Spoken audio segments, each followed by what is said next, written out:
नमस्कार दोस्तों। आज की इस वीडियो में हम लोग क्लास 12 के इंग्लिश कोर्स सब्जेक्ट के लिए जो आप लोग का फर्स्ट टर्मिनल एग्ज़ाम होगा 17 अगस्त को, और साथ ही साथ जो आप लोग का हाफ ईयरली का एग्ज़ाम होगा सितंबर में, उसके लिए ये जो क्वेश्चन है हम यहाँ पे बताएंगे। बहुत ही ज़्यादा महत्वपूर्ण और इम्पोर्टेंट क्वेश्चन रहने वाला सारा क्वेश्चन, तो वीडियो के अंत तक बने रहिएगा। और साथ ही साथ जो आप लोग का फाइनल बोर्ड एग्ज़ाम होगा फरवरी में, उसके लिए भी ये सभी क्वेश्चन बहुत ही इंपॉर्टेंट है।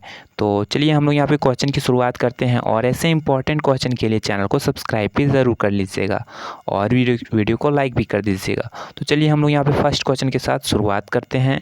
तो ध्यान से यहाँ पे देखिए आप लोग क्वेश्चन। तो फर्स्ट क्वेश्चन में क्या बोला जा रहा है?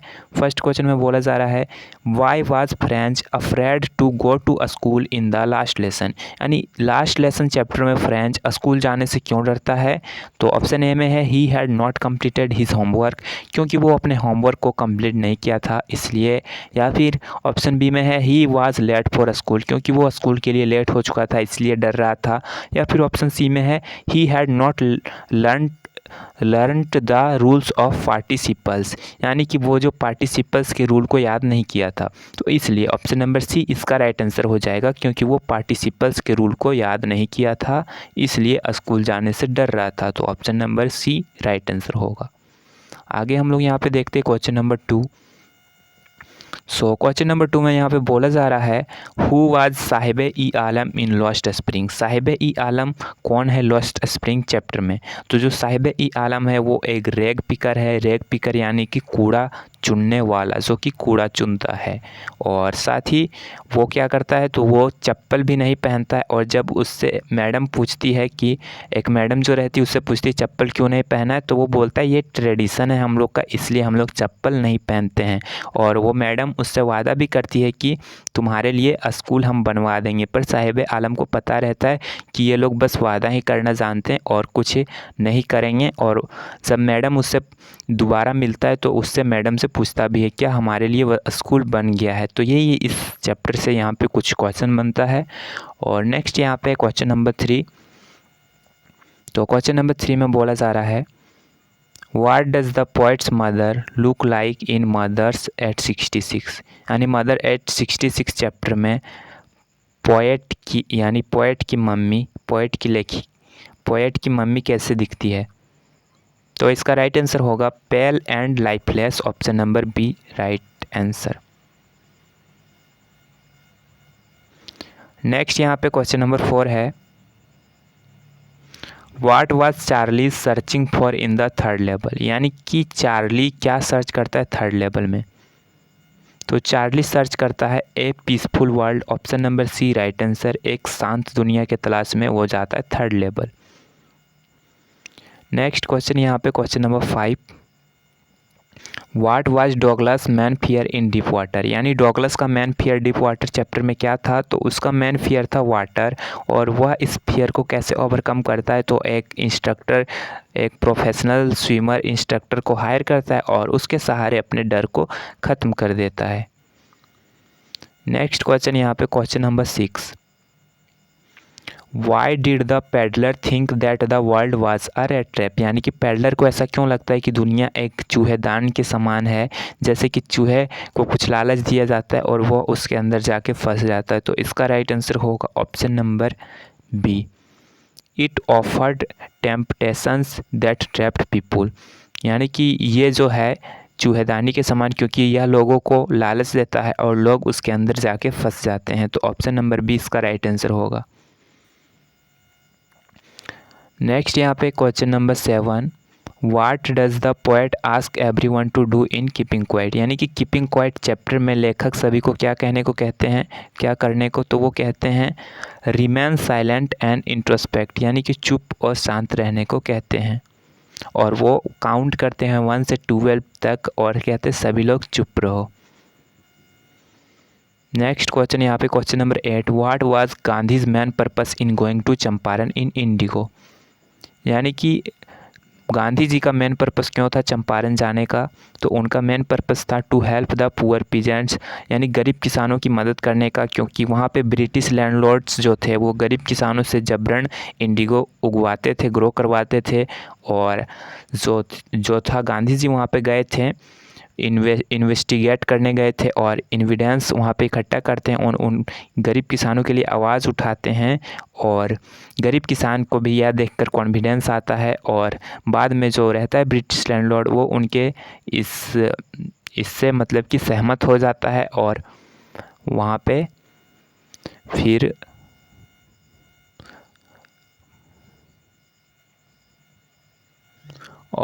सहमत हो जाता है और गांधी जी बताते हैं कि अपने राइट के लिए लड़ना गरीब किसानों को और चुप रहने नहीं कहते हैं। नेक्स्ट यहाँ पे क्वेश्चन है क्वेश्चन नंबर 9। तो क्वेश्चन नंबर 9 में है what does the road side stand represent, यानी कि रोड साइड स्टैंड क्या रिप्रेजेंट करता है। तो यह रिप्रेजेंट करता है the rural people's desire for a better life, यानी गरीब लोग अपने एक अच्छे जीवन के जो डिज़ायर रखते हैं वह रिप्रेजेंट करता है रोड साइड स्टैंड। नेक्स्ट यहाँ पे है question number 10 why did Sophie dream of meeting Danny कैसे इन गोइंग प्लेसेस, यानी गोइंग प्लेसेस में जो सोफी है वो डैनी कैसे से क्यों मिलने का मतलब ड्रीम करती है। तो इसका राइट आंसर होगा C admired him and imagined a meeting, यानी कि वो उसे एडमायर्ड करती और मन में ही इमेजिन करती है उनके साथ मीटिंग डैनी कैसे के साथ और पूरा इमेजिनेशन के साथ इस चैप्टर को ख़त्म कर देती है और वो उनसे मिलती भी नहीं है और अपने भाई को झूठ में बोलती है कि उनके पास पेन नहीं था इसलिए वो हमको ऑटोग्राफ नहीं दिए पर हम उनसे मिले थे। पर उसके भाई को भी पता होता है कि ये सब वो झूठ बोल रही है। और जो डैनी कैसे वो आयरलैंड का एक फुटबॉलर था, बहुत ही पॉपुलर फुटबॉलर था। तो इसका बी राइट आंसर होगा। यहाँ पे आगे है very short answer type question जो कि 2 मार्क्स का एक क्वेश्चन है। तो यहाँ पे जो इम्पोर्टेंट क्वेश्चन है देख सकते हैं। फर्स्ट क्वेश्चन में है why did M Hamel wear his special dress on the day of the last lesson, यानी कि लास्ट लेसन में जो एम हैमर थे फ्रेंच के टीचर वो स्पेशल ड्रेस क्यों पहनते हैं, क्योंकि इसका आंसर यहाँ पे दिया गया है M Hamel wore his special dress because it was the last French lesson and he wanted to make the occasion special and show his respect for the French language, यानी कि एम हैमल अपने special dress को इसलिए पहनते हैं क्योंकि यह last lesson रहता है, लास्ट फ्रेंच लेसन रहता है। साथ ही वह इस ओकेज़न को स्पेशल बनाना चाहते हैं और अपने रिस्पेक्ट दिखाना चाहते हैं फ्रेंच लैंग्वेज के प्रति, इसलिए वो ड्रेस पहनते हैं। यह ड्रेस वह बस स्पेशल ओकेज़न में ही पहना करते थे। नेक्स्ट क्वेश्चन यहाँ पे question number 2 what was the main cause of Saheb's miserable life in lost spring, यानी कि लॉस्ट स्प्रिंग में साहिबे का मतलब अच्छे लाइफ से वंचित क्यों रह गया था। तो इसका आंसर होगा Saheb was poor and had no proper education और employment opportunities. He had to work as rag picker and therefore could not enjoy a normal childhood, यानी कि जो साहिब था वो बहुत ही गरीब था और उसके पास प्रॉपर एजुकेशन और एम्प्लॉयमेंट या फिर अपॉर्चुनिटीज़ नहीं थी। उसके पास टैलेंट था, ठीक है, और इसलिए वो क्या करता था तो कूड़ा बीनने का काम करता था और नॉर्मल लाइफ यानी बच्चे का नॉर्मल लाइफ जैसे कि वह स्कूल नहीं जा पाता था। तो इसका यही आंसर हो जाएगा। नेक्स्ट क्वेश्चन यहाँ पे आ जाता है क्वेश्चन नंबर 3। क्वेश्चन नंबर 3 में है how did Douglas overcome his fear of water in deep water, यानी डीप वाटर चैप्टर में डॉगलस कैसे अपने फियर को जो है फियर के प्रति ओवरकम करता है, उससे छुटकारा पाता है। तो इसका आंसर होगा Douglas hired a professional swimming instructor who trend him step by step, यानी कि डॉगलस जो रहता है एक प्रोफेशनल स्विमिंग इंस्ट्रक्टर को हायर करता है जो उसे स्टेप बाय स्टेप तैरना सिखाते। Through regular practice and determination he finally overcome his fear of water, और इसके साथ वो अपने वाटर के फियर को भी मतलब दूर कर देता है। और इस चैप्टर का यही मेन मैसेज है कि आप अगर डेली प्रैक्टिस करते हो तो किसी भी डर को ओवरकम कर सकते हो।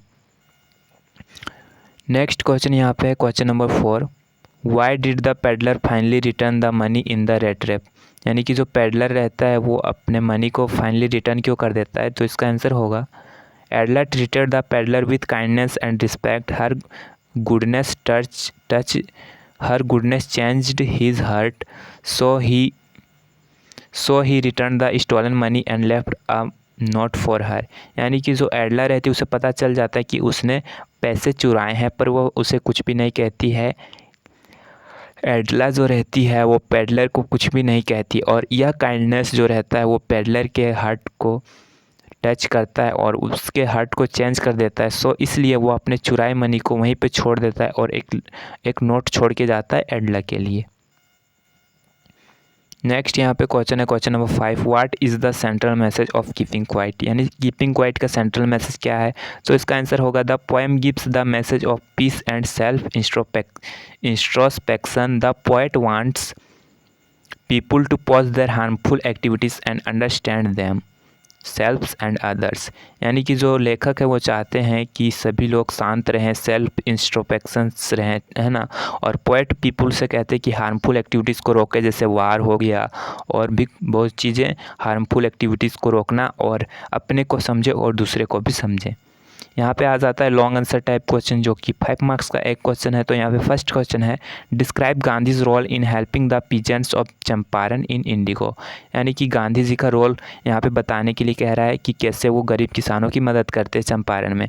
तो इसका आंसर होगा, Gandhi went to Champaran after Rajkumar Shukla requested him to help the poor peasants, यानी कि गांधी जी चंपारण जाते हैं जब राजकुमार शुक्ला उनसे रिक्वेस्ट करता है, अनुरोध करता है चंपारण जाने के लिए और गरीब किसानों की मदद करने के लिए। आगे यहाँ पे the peasants were forced by British landlords to grow indigo and were exploited, यानी कि जो गरीब किसान रहते हैं वो ब्रिटिश लैंडलॉर्ड्स के द्वारा उन पे दबाव दिया जाता है कि तुम ग्रो करो, इंडिगो ग्रो करो। आगे यहाँ पे Gandhi ji investigate their problems and collected evidence, यानी कि जो गांधी जी है वो इन्वेस्टिगेट करते हैं और एविडेंस कलेक्ट करते हैं। और आगे यहाँ पे he refused to leave Champaran despite the official order, और वो रिफ्यूज कर देते हैं चंपारण को छोड़ना ऑफिशियल ऑर्डर के बावजूद। आगे यहाँ पे है हिज कवरेज